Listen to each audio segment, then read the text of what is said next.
ouvir a história de outros amigos, versões diferentes da mesma história. Ou seja, a gente vai ampliando essas experiências e essas ações oferecidas pelo professor, assim como os recursos e o ambiente, vão fazendo com que essas experiências sejam ricas, né? Então, nesta visão de currículo, pautado na criança no seu centro, a gente precisa se perguntar, não é o que ensinar, ou seja, que conteúdo ensinar para a criança, a gente precisa fazer outra pergunta, diferente. Como aproveitar os interesses das crianças para aí sim ensiná-las, ou seja, a gente vai da criança para o conteúdo. É importante entender que todos nós, eu, você, as crianças, os professores, os adultos, a gente aprende como? Quando é interessante, quando aquilo nos envolve. Assim também é com as crianças, né? Então, esse interesse é importante também pensar que ele tanto pode advir da criança, como nós podemos criar esses interesses através de criação de novos motivos. Vygotsky, um estudioso, né, um psicólogo russo, vai dizer o quanto é importante a função e o papel do professor para criar esses novos motivos.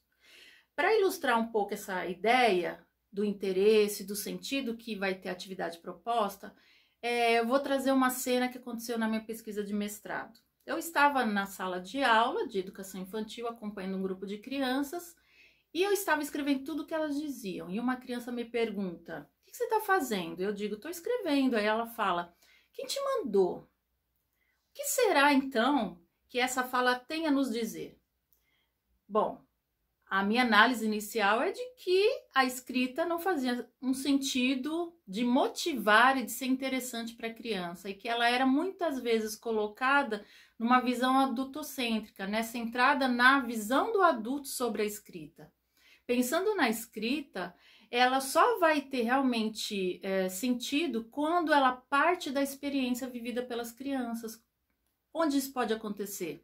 Quando ela faz perguntas, quando ela está se deparando com suportes de escrita ou em outras linguagens onde aparece a escrita, quando a gente tem suportes genuínos, né, apresentados no dia a dia da escola. Por exemplo, bilhetes que acontecem entre as crianças, convites de festa, livros de literatura infantil que nós apresentamos. Então, o que acontece? A gente vê na BNCC a criança como centro porque a criança é uma inteireza. Ela é o centro e ela não é cada vez uma parte diferente. Ela não é só uma cabeça, uma perna, um braço. Ela é tudo ao mesmo tempo. E se a gente criar situações artificiais também, onde a gente desmembra tudo em compartimentos, como é que a gente vai entender e trabalhar essa inteireza da criança? E nesse ensino não presencial, o que a gente precisa pensar também? A gente precisa pensar que quais são os objetivos que nós temos neste momento, com as condições que nós temos e na situação que as crianças se encontram. A gente precisa selecionar experiências que façam sentido para as crianças, né? E essas experiências, elas têm que contemplar os direitos das crianças. Então, às vezes, eu posso ter, do meu ponto de vista adulto, uma proposta que pode ser, ao meu ver, riquíssima, mas que ela não contempla os direitos de aprendizagem. Então, os direitos de aprendizagem são um bom crivo para a gente pensar nessas atividades. Exemplo, eu ofereço uma atividade onde tem um desenho impresso onde a criança vai pintar. Será que isso abre a possibilidade do direito de exploração e expressão dessa criança, como ela poderia no seu máximo de potencialidades?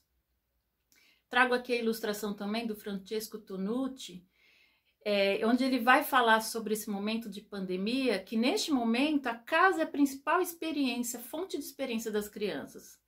Junto com as famílias, nós estamos então tentando oferecer essas experiências e a gente precisa pensar que o tempo tem que ser garantido para brincar, para explorar o que está no entorno dessa criança, seja o quintal ou os cômodos da casa dela, ou a visão que ela tem da própria janela, do portão da sua casa, cuidar de uma planta, cuidar de um animal, brincar com os primos, irmãos, escrever e receber cartas, ouvir histórias, né? Seja aquela que a gente manda e a família conta, assistir e gravar pequenos vídeos familiares, participar das tarefas de casa, né? Pensando na construção da autonomia e experienciar na cozinha múltiplas experiências, né? Como um laboratório.